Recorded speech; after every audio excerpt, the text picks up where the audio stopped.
What is going on, everyone? Welcome back to my channel. I hope you're all doing well. Now, on yesterday's video, I asked you guys if you could somehow hit 12,500 likes. It was impossible, right? Well, you did this.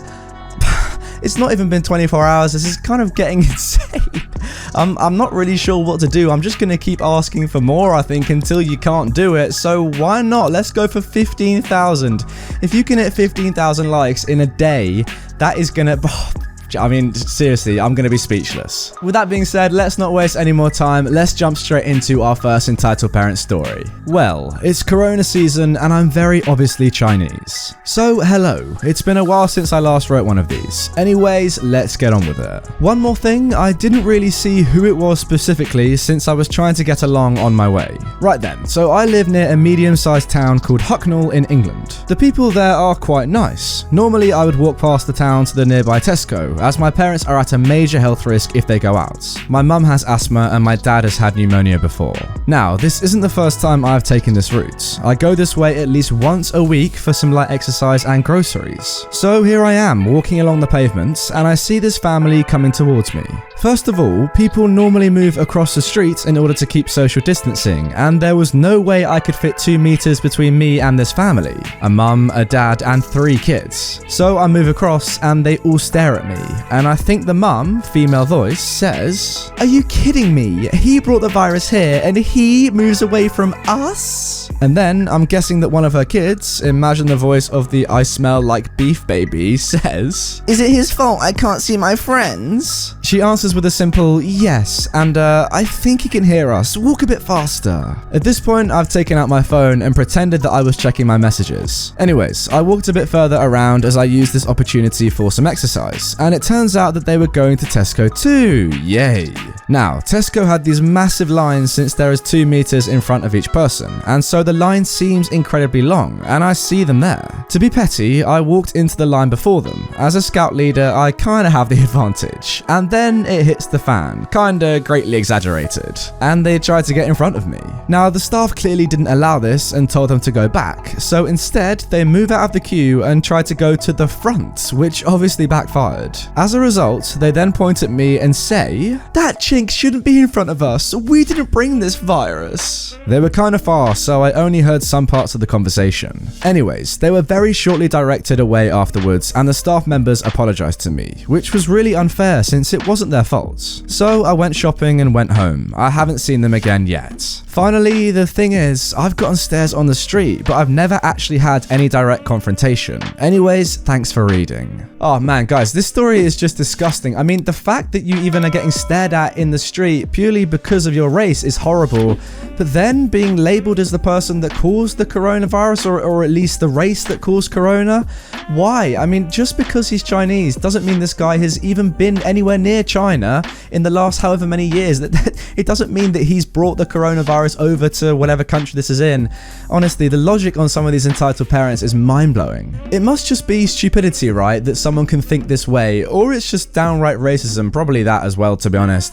I just don't get it, guys. If you can understand this point of view, please comment down below, enlighten me. Honestly, the ignorance in today's society has just been epitomized by this virus. It's mad how people seem to be regressing, but you know, I'm not going to comment on that. Let's move on to our next story. Entitled parent tries to steal my school bag. Doesn't know I have 2 mates that do self-defense traveling with me. I go to a reasonably expensive school in my home city, not named for obvious reasons, and the uniform is pretty distinctive. To get to it, I usually get a train for around 20 minutes to and from, plus 15 minutes walk to the train station. For much of this, I'm accompanied by a few mates who live in the same general area. Looking at us, you wouldn't think much. 3 or 4 relatively skinny teenagers who go to a good school. However, out of the usual squad, 2 of them do self-defense and other martial arts. Both have done it for over 6 years and are relatively high up in skill levels. This was a couple of years back, so some of the details may be a bit rusty. Now on to the story. My mates and I were waiting at the train station after school one day and were talking about the usual things that we talk about: video games, school and the like. We are the nerds of the school.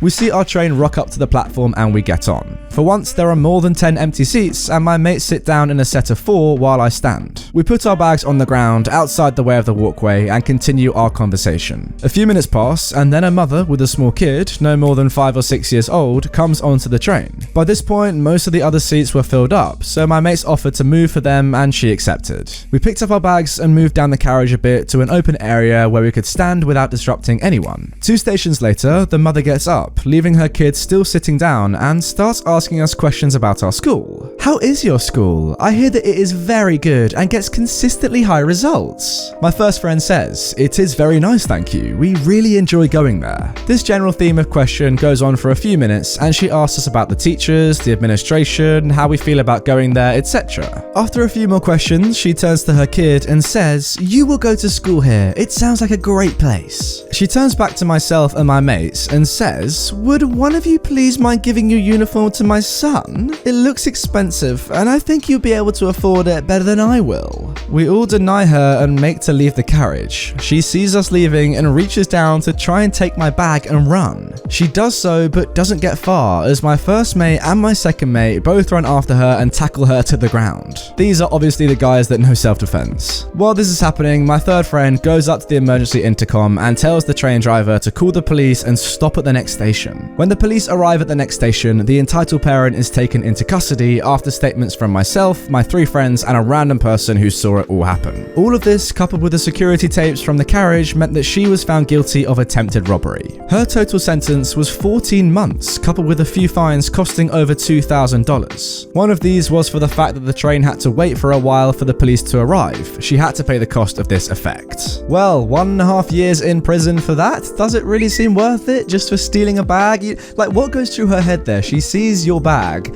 just on the ground and says, you know what, I'm probably just gonna take that, you know. I know it's not mine and I know this is stealing and against the law, obviously, but I kind of like the look of that and I would love my son to go to that school. So if I take that bag, that's going to give my son a good chance of getting in. Again, as I said in the first story, the logic that is shown in these posts is absolutely ridiculous. Now guys, this story took place in Australia. I don't know much about Australian laws myself, but I presume that this entitled mum knew the rules. You know, if you rob something in Australia, it's going to be about, 1.5 years, 2 years for first timers, I presume. It doesn't really make sense why she would do that, but that's entitled people for you. Now moving on to our final story. I love the title of this one. Entitled mum dumps cookies on the floor, gets forced to clean up after herself. The grocery store I work at instituted a policy that lets us stay open an hour later for medical professionals and emergency services. You know, nurses and the people who respond to 911 calls. We close to the general public at 9, and from 9 to 10 is supposed to be a time for the aforementioned people to come in and shop unobstructed. Also, I thought I'd mention that we open an hour early for senior citizens. Unfortunately though, this Karen had her own interpretation of this policy. It was 9:45 p.m, 15 minutes until close, and I was restocking eggs when an entitled mum pushed her cart filled to the brim with groceries to the checkout. Her newborn baby was sitting in a car seat in the front of the cart. Hello mum, how can I help you? Where are the cookies? They're in aisle 12. Would you like me to take you to them? Yes, that would be good. Since aisle 12 is quite a long way away, I decided to make some small talk since we were trained to do that. I think it's really great what you guys do for society. Thanks. So, are you a nurse? Oh no, I'm a mum. Mums are the most essential workers, wouldn't you think? We weren't allowed to call people out for not being an EMT or something, so I agreed. We got to aisle 12 and she started taking cookies down from the shelf and putting them in her cart. As she was walking away from the shelf, she bumped it with her cart and the entire shelf of cookies fell down. I had spent an entire hour leveling that shelf and now all my efforts were gone. And instead of apologizing and helping clean up, she said, "Oops, I'd help, but I have to get going. My kids are waiting at home." And she just walked away. Just to clarify, the shelf itself didn't fall down, but all the cookies did. I knelt in front of the pile of cookies, defeated. I started putting the cookies back up as her cart squeaked away. I would have gone after her, but my store is very committed to the whole "the customer is always right" thing.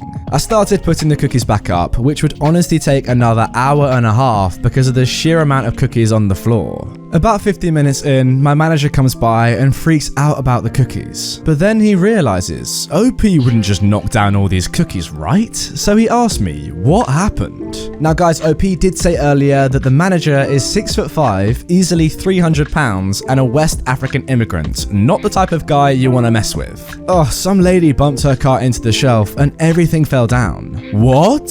Yeah, so I'm cleaning it up. Don't worry, I'll be fast. Oh, heck no. Where does she go? Down the aisle. He took off like sprinting. I didn't follow him because I wanted to finish the cookies before my shift ended, so the following interaction is secondhand from one of the cashiers. He managed to catch her as she had just paid and was leaving with her cart full of groceries. This was about 10:05 now, past close. Hey, you! Yes? My stalker tells me you made a mess in my cookie aisle. Why? I don't know what you mean. I wasn't even in the cookie aisle. I can see the cookies in your cart. I'm sorry. I need to go. I'm an essential worker. What kind of worker? A mum? My mother, back in Nigeria, worked 12 hours a day since my father died, and she still has time afterwards to clean up her mess. No, really, I have to go. Go clean up the cookies. But who will watch my baby and my groceries? You can bring it with you, so your baby can learn how to take care of his own mess. The entitled mum reluctantly goes with the manager and comes over to the cookie aisle, where I'm still slaving away. OP, get up. Okay. My manager then turns to the entitled mum. Now clean up the mess. It took her until about 10:45, but it would have been longer if the manager hadn't felt sorry for her, and so he and I started helping her. At the end, she apologized to me and my manager, and she actually paid for some of the broken packages. We helped her to take her groceries, and then she apologized profusely again. I'm happy there was actually a good ending to this, and Karen ended up learning her lesson and apologized. I just wish it was like this for every Karen. Wow, can I just give a massive shout out to that manager? What an absolute legend. If everyone who encountered an entitled mum or entitled parent acted that way, there would certainly be a lot less entitled people in the world, that is for sure. I'm not sure if it's strictly legal what he did, making someone clean up their own mess, but it's so morally right, you know. If you do that just in general, yeah, you should have to clear it up. I know maybe, you know, staff are paid to do that, but come on, you can't just go into a store, knock stuff down and leave. You need to fix your problem. See, this is the sort of manager that you really want to work for. Someone that has that authority, someone that has that, you know, you look up to them, you respect them, but someone who also teaches people lessons in a nice way and gets the best out of people. You know, you said at the end here, this entitled mum learnt her lesson. If she genuinely did, then that is awesome. You know, she was apologizing. I think she really did. So yeah, look, massive shout out to your manager. Jesus, I wish I was more like him, to be fair. Anyway, guys, that is going to do it for this video. As I said in the intro, 15k likes, man. If you can do that, you're going to blow me away. I thought 12.5 was hard, but you smashed that in, what, like 18 hours, to be honest? It was absolutely crazy. 12.5, nothing compared to 15, though. If you hit that, fair play indeed.